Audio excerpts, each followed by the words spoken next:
इस कहानी का उद्देश्य किसी की भावनाओं को ठेस पहुंचाना नहीं है, बल्कि मनोरंजन करना है। इसे अन्यथा ना लें। मुझे मजा आने लगा, लेकिन मुझे थोड़ी परेशानी भी हो रही थी। मेरी सांस 2 पल के लिए रुक गई थी। मेरे मुंह से चीख निकल गई। ओह ओह, आह। मैं तो गई। मैं हाँफ रही थी। मैं वहीं ज़मीन पर ही बैठ गई। कहानी बहुत ही इंटरेस्टिंग और रोमांटिक है दोस्तों। इसे बनाने में बहुत मेहनत लगती है। अगर आप चैनल पर नए हैं तो चैनल को सब्सक्राइब जरूर कर लीजिए। मेरा नाम अरुणा है। मैं जयपुर में रहती हूँ। मेरी उम्र 37 साल है और मैं 2 बच्चों की माँ हूँ। मेरा बेटा 10 साल का है और मेरी बेटी 6 साल की है।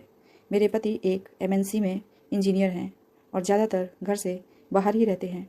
घर में मेरे अलावा मेरे ससुर और मेरे 2 बच्चे रहते हैं। मुझे भगवान ने वो सब कुछ दिया है जो एक लड़की शादी से पहले अपने मन में इच्छा रखती है। मेरे पति मुझे बहुत प्यार करते हैं और हमारा शादीशुदा जीवन भी बहुत अच्छा है। मेरे पति जब भी घर आते हैं तो हम दोनों बहुत मज़े करते हैं। घर में हमारे अलावा सिर्फ मेरे ससुर हैं, जो कि नीचे की मंजिल में रहते हैं और वो धीरे सुनने में असमर्थ हैं। उनके अलावा मेरे घर में और कोई नहीं है। मैं और मेरे पति हर तरीके से लाइफ एंजॉय करते हैं, पर अफसोस हमें ऐसा करने के लिए 4-5 महीनों में 10 से 15 दिन ही मिलते हैं।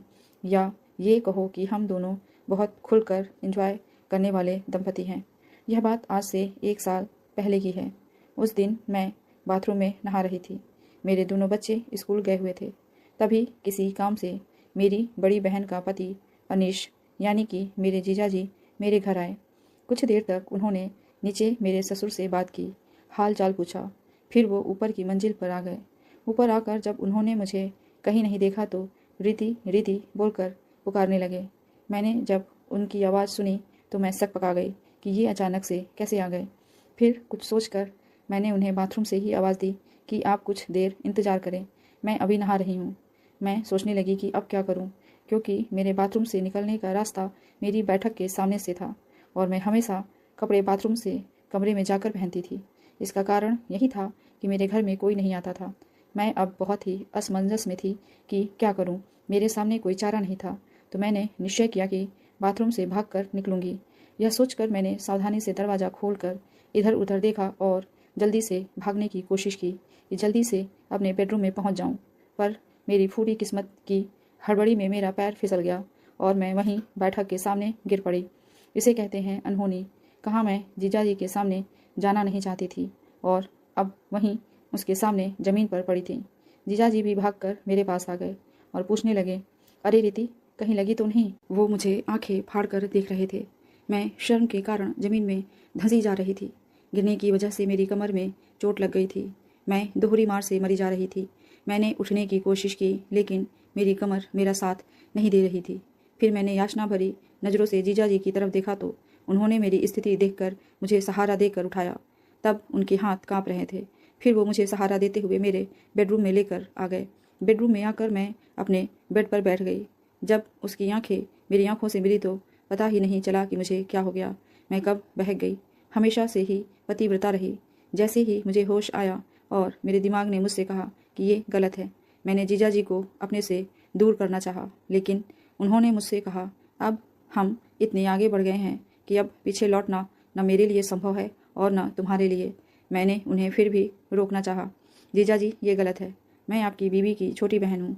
ये गलत है। अगर किसी को पता चल गया तो मैं कहीं भी मुंह दिखाने लायक नहीं रहूँगी। लेकिन जीजाजी पर तो शायद भूत चढ़ गया था। वो मेरी किसी भी बात को सुन ही नहीं रहे थे। मैं अभी भी उन्हें अपने से दूर करना चाहती थी। मैं जितना भी उन्हें दूर करना चाहती, मेरी सारी कोशिश नाकाम होती जा रही थी। अब तो मेरी स्थिति और भी दयनीय हो गई थी। मेरी भी मनोस्थिति अब ऐसी हो गई थी कि मेरा मन और दिल चाह रहा था कि जो हो रहा है उसे होने दूं, पर मेरा दिमाग कह रहा था कि ये गलत है। फिर भी मैंने अपने आप को काबू में करके एक बार आखिरी कोशिश करने की सोची और अपनी पूरी ताकत से जीजाजी को हटाना चाहा, पर इसका उल्टा ही असर हुआ। मैं एकदम से सिहर सी गई, लेकिन मैं फिर भी ऊपर से आनाकानी करने लगी, क्योंकि मैं नहीं चाहती थी कि जीजाजी बाद में मुझे गलत समझे। मैंने तड़प कर छूटने की कोशिश की, पर जीजाजी से छूट पाना मेरे लिए मुश्किल ही था। हालांकि मैं भी अब छूटना नहीं चाहती थी।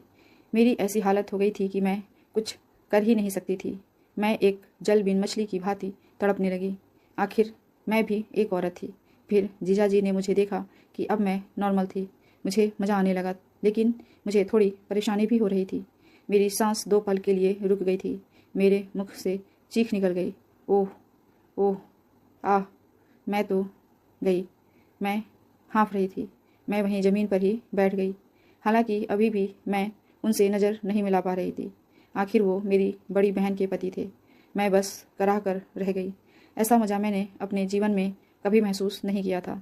मेरे मुंह से बस आह ओह की आवाज़ें निकलने लगीं, लेकिन उस पर मेरी कराहों का कोई असर नहीं हो रहा था। मैं कराहती हुई मज़े लेती रही। उस समय हम दोनों को ही होश नहीं था कि ये हमने क्या किया।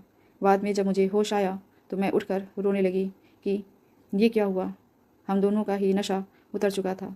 अब हमें एहसास हो रहा था कि हमसे बहुत बड़ी गलती हो गई। जीजाजी भी अब हाथ जोड़कर माफ़ी मांगने लगे। रिति, माफ़ कर दो, पता नहीं मुझे क्या हो गया था। मैं जीजाजी, हमसे बहुत बड़ी गलती हो गई।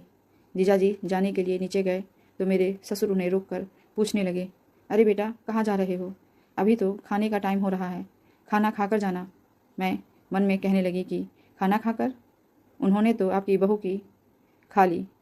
जीजाजी मेरे ससुर से बोले, हाँ बाबूजी, अभी इधर थोड़ा काम है, उसको निपटा कर आता हूँ, फिर खाना खाकर ही जाऊँगा। अब मैं जल्दी से किचन में आकर खाना बनाने लगी, क्योंकि मेरे ससुर के खाने का समय हो गया था। फिर अपने ससुर को खाना देकर मैं अपने और जीजा जी के लिए रोटियां सेकने लगी। मैं मन में सोचने लगी कि ये गलत हुआ या सही। इतने में ही जीजा जी वापस आ गए। वो सीधा किचन में ही आ गए।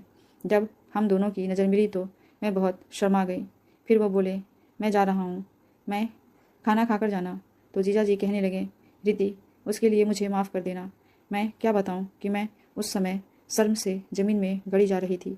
मेरे ही किचन में मेरी बड़ी बहन का पति मुझसे ऐसी बातें कर रहा था। कुछ देर ऐसे ही जिया जी मुझसे बात करते रहे। फिर मेरे पास आकर बोले, रिति, क्या हम लोग एक बार और वही गलती कर सकते हैं? मैं कुछ बोल ही नहीं पा रही थी। मैं गैस बंद करके पलट गई। जीजा जी मेरे तेवर देखकर डर गए। खाना खाने के बाद सीधे घर जाने में अपनी भलाई समझे। इधर मुझे बहुत अफसोस हो रहा था कि मुझसे क्या हो गया। कैसी लगी आपको ये कहानी? कमेंट करके ज़रूर बताइएगा। मिलते हैं अगली कहानी के साथ।